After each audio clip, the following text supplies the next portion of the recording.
నమస్తే, welcome to Leo. మనతో ఉన్నారు తెలుగుదేశం పార్టీ అధికార ప్రతినిధి అప్సన్ రాజ్ గారు. సార్ నమస్తే. నమస్కారం. ఇప్పుడే అందినటువంటి ఒక సంచలన వార్త, ఈడీ రాజ్ కసిరెడ్డిని అరెస్ట్ చేసింది. గతంలోనే సిట్కి సంబంధించి అరెస్ట్ అయ్యి దాదాపు కొన్ని నెలల పాటు జైల్లో ఉన్నటువంటి ఒక రాజ్ కసిరెడ్డి ఇటీవలే రిలీజ్ అవ్వడం మనం చూసాం. ఇప్పుడు రాజ్ కసిరెడ్డిని అరెస్ట్ చేయడం, ఇంకో పక్క జగన్మోహన్ రెడ్డి పిఏని కూడా విచారించడం, ఇవన్నీ చూస్తుంటే ఈరోజు ఉదయం దాదాపు 10 చోట్ల సోదాలు జరగడం, 6గురికి సంబంధించి ఇప్పుడు విచారణ చేస్తూ వస్తున్నారు.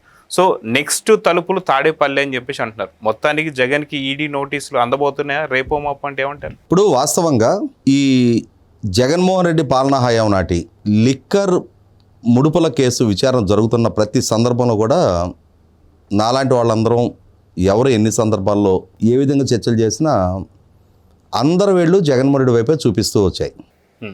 కాకుంటే మనకు ఒక సామెత ఉంది, శంకులో పోస్తే కానీ తీర్థం కాదు అని చెప్పని.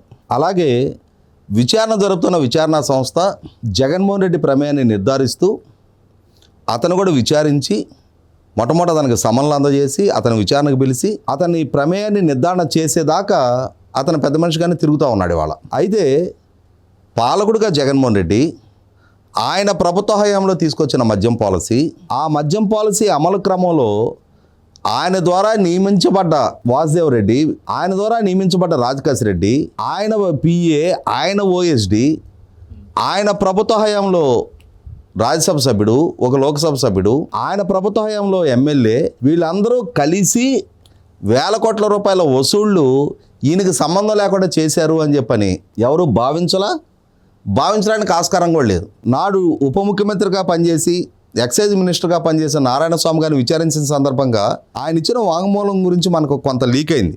నాదేం లేదు, అంతా పైనుంచి వచ్చిన ఆదేశాలు నేను పాటించాను అని చెప్పని ఆయన వాంగ్మూలం ఇచ్చినట్టుగా. ఉప ముఖ్యమంత్రి కంటే పైన ఉండేది ఎవరు? ముఖ్యమంత్రి. ఇంకా ఉప ముఖ్యమంత్రి కంటే కింద ఉంటారు కానీ పైన ఉండేది ఒక ముఖ్యమంత్రి, ఇంకా అంతకంటే పైన ఇంకెవరు ఉండరు. కాబట్టి వాళ్ళ ఈ పాలసీని మనం అమలు చేస్తున్నాం, దీన్నే కొనసాగించని ఆయనకు ఆదేశాలు ఇవ్వగలిగేది ముఖ్యమంత్రి. పైగా చెవిరెడ్డి భాస్కర్ రెడ్డి ఛార్జ్షీట్లో మెన్షన్ చేసింది ఏంటి?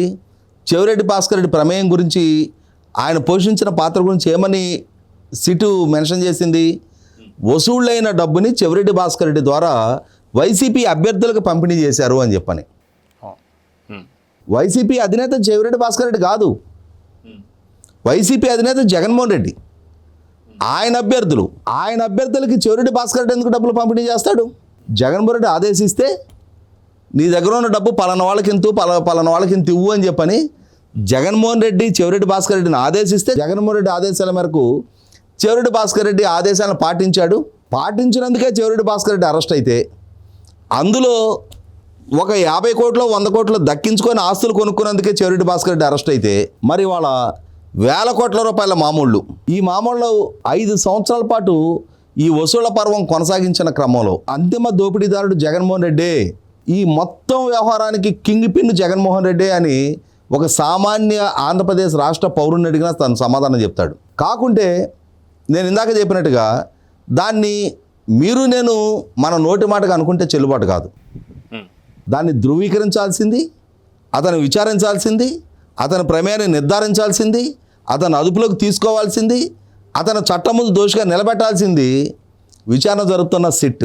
ఇక్కడ సిట్ కూడా జగన్మోహన్ రెడ్డి ఆయన ముఠా తప్పుడు కేసుల్లో ఇరికిస్తున్నారు, అన్యాయంగా మమ్మల్ని బాధ్యత చేస్తున్నారు, కక్షపూరిత చర్యలకు పాల్పడుతున్నారు, రెడ్ బుక్ రాజ్యాంగాన్ని అమలు చేస్తున్నారు అని చెప్పని విక్టింగ్ కార్డు ప్లే చేస్తూ రాజకీయపరమైన ఆరోపణల మాటున విచారణని తప్పుదో పట్టించే ప్రయత్నం, ప్రజల్లో డైల్యూట్ చేసే ప్రయత్నం చేస్తున్న నేపథ్యంలో ఇతని ప్రమేయానికి సంబంధించిన స్పష్టమైన సాక్ష్యాధారాలు, అన్నిటికన్నా ముఖ్యంగా మనీ లాండరింగ్కి పాల్పడ్డారు.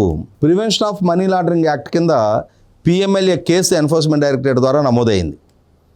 ఆ నమోదైన కేసులోనే గతంలోనే అనిల్ చోక్రా అని చెప్పని ఒక ముంబైకి సంబంధించిన హవాలా వ్యాపారస్తుడిని అరెస్ట్ చేశారు, జైల్లో పెట్టారు. అతని ద్వారా మనీ లాండరింగ్ జరిగింది అని చెప్పని నిర్ధారణ అయింది. అంటే సూట్ కేస్ కంపెనీల ద్వారా మనీ లాండరింగ్కి పాల్పడటం ద్వారా ప్రయోజనం దక్కించుకున్నది ఎవరు?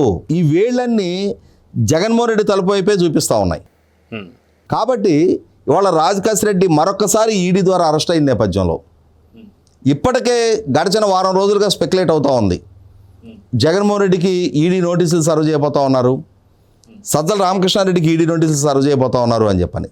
ఇక్కడ గమనించుకోవాల్సింది ఏంటంటే అసలు ఈ విచారణ జరిగిన క్రమాన్ని ఒకసారి మనం గమనించుకుంటే చెవిరెడ్డి భాస్కర్ రెడ్డి అరెస్ట్ అయిన తర్వాత చెవిరెడ్డి భాస్కర్ రెడ్డి కొడుకు నాడు తొడా చైర్మన్గా పనిచేసిన చెవిరెడ్డి మోహిత్ రెడ్డికి సంబంధించిన ఆఫీసుల మీద దాడి చేశారు. ఎందుకంటే ఈ డబ్బు రవాణాకి తొడాకి సంబంధించిన వాహనాలు వినియోగించారు అని చెప్పని. చెవిరెడ్డి మోహిత్ రెడ్డి కార్యాలయాల మీద దాడి చేసిన తర్వాత చిత్తూరు వైసీపీ అభ్యర్థిగా పోటీ చేసిన విజయానందరెడ్డి ప్రమేయం నిర్ధారణ అయింది. విజయానందరెడ్డి ఆఫీసుల మీద దాడి చేసిన తర్వాత జగన్మోహన్ రెడ్డితో పాటు అక్రమాస్తుల కేసులో సెల్మేట్గా ఉన్న సునీల్ రెడ్డి ఎంఆర్ స్కామ్లో జగన్మోహన్ రెడ్డితో పాటు కో-అక్యూజ్డ్ అతని ప్రమేయం వెలుగులోకి వచ్చింది. అతని కార్యాలయాల మీద దాడి చేసిన తర్వాత YS Anil Reddy Jaganmohan Reddy first cousin అతని పిఏ ప్రమేయం వెలుగులోకి వచ్చింది. అతని పిఏను విచారించిన తర్వాత వైఎస్ అనిల్ రెడ్డి ప్రమేయం వెలుగులోకి వచ్చింది. ఇలా ఒక్కొక్కరిని ఆ చైను ఒక్కొక్క లింకు కలుపుకుంటూ వెళ్ళిన తర్వాత మనకి కనెక్టింగ్ ది డాట్స్ అని చెప్పని కొన్ని పజిల్స్ ఇస్తారు. ఆ డాట్స్ని మనం కనెక్ట్ చేస్తూ వస్తుంటే ఏదో ఒక బొమ్మ మనకి కనిపిస్తుంది. అలాగే ఇవాళ ఈ ఒక్కొక్క లింకు కనెక్ట్ చేసుకుంటూ వెళ్తుంటే అంతిమంగా జగన్మోహన్ రెడ్డి ఇంటి తలుపు కనిపిస్తూ ఉంది ఇవాళ. కాబట్టి ఇప్పటికే జరగాల్సిన అరెస్టులు జరుగుతూ ఉన్నాయి. ఛార్జ్ షీటుల్లో కూడా జగన్మోహన్ రెడ్డి ప్రమేయం నిర్ధారణ చేస్తూ సిట్ మెన్షన్ చేసింది. ఇప్పుడు ఎన్ఫోర్స్మెంట్ డైరెక్టరేట్ ద్వారా ఇవాళ జరిగిన మనీ లాండరింగ్ని ధృవీకరిస్తూ రాజ్ కాసిరెడ్డిని అరెస్ట్ చేయడం జరిగింది. కాబట్టి ఇవాళ అంతిమంగా అసలు సిసల దోపిడీదారుడు తన అధికారాన్ని అడ్డుపెట్టి వేల కోట్ల రూపాయల ధనాన్ని దోచుకున్న జగన్మోహన్ రెడ్డి ప్రమేయం కూడా నిర్ధారణ కాబోతున్నట్టుగా ఇప్పటికే మనకు సమాచారం ఉంది. కాబట్టి ఇప్పటి వరకు నేను అమాయకుణ్ణి ఆణిముత్యాన్ని అని చెప్పని ప్రభుత్వాన్ని రెడ్ బుక్ పేరిట ఎమోషనల్ బ్లాక్మెయిల్ చేయడానికి ప్రయత్నం చేస్తూ వచ్చిన జగన్మోహన్ రెడ్డి పాపం మనకు ఒక పాట సినిమాలో పాట ఒకటి ఉంది, నీ పాపం పండెను నేడు నీ భరతం భర్త చూడు అని చెప్పని. ఇక జగన్మోహన్ రెడ్డి భరతం పట్టడానికి అతని అక్రమాస్తుల కేసుల్లో ఇప్పటి వరకు సిబిఐ విచారణకి ఎన్ఫోర్స్మెంట్ డైరెక్టరేట్ విచారణకి అతను సహకరించకుండా దశాబ్ద కాలం పైగా బెయిల్ సౌలభ్యం పొందుతున్నా కూడా ఇప్పుడు ఈ కేసులో మాత్రం అతను ఖచ్చితంగా బుక్ అవడం ఖాయం, అతన్ని అరెస్ట్ చేయడం ఖాయం. అతని ప్రమేయాన్ని నిర్ధారించే స్పష్టమైన సాక్ష్యాధారాలు సిట్ ద్వారా ఎన్ఫోర్స్మెంట్ డైరెక్టరేట్ ద్వారా ఇప్పటికే సేకరించబడ్డది వాస్తవం. అది రేపు జరుగుద్దా ఎల్లుండి జరుగుద్దా అనేది మనం వేచి చూడాలి. సో చూద్దాం సార్. ఖచ్చితంగా గతంలో కూడా ఈడీ అరెస్ట్ చేస్తేనే 16 నెలలు జైల్లో ఉన్నాడు. అదిగాక వాళ్ళ పార్టీకి సంబంధించినటువంటి ఉండేవాళ్ళ అరుణ్ కుమార్ గారు ఈసారి అరెస్ట్ అయితే 25 ఏళ్ళు జైలు తప్పదని చెప్పేసి అన్నారు. సో మొత్తానికి జైలు జీవితంకి రెడీ కాబోతున్న జగన్ చూస్తే బాధ అనిపిస్తుంది. సో చూద్దాం సార్ ఏం జరగబోతుంది. నమస్తే, నమస్కారం. Please subscribe to Leo news for more videos.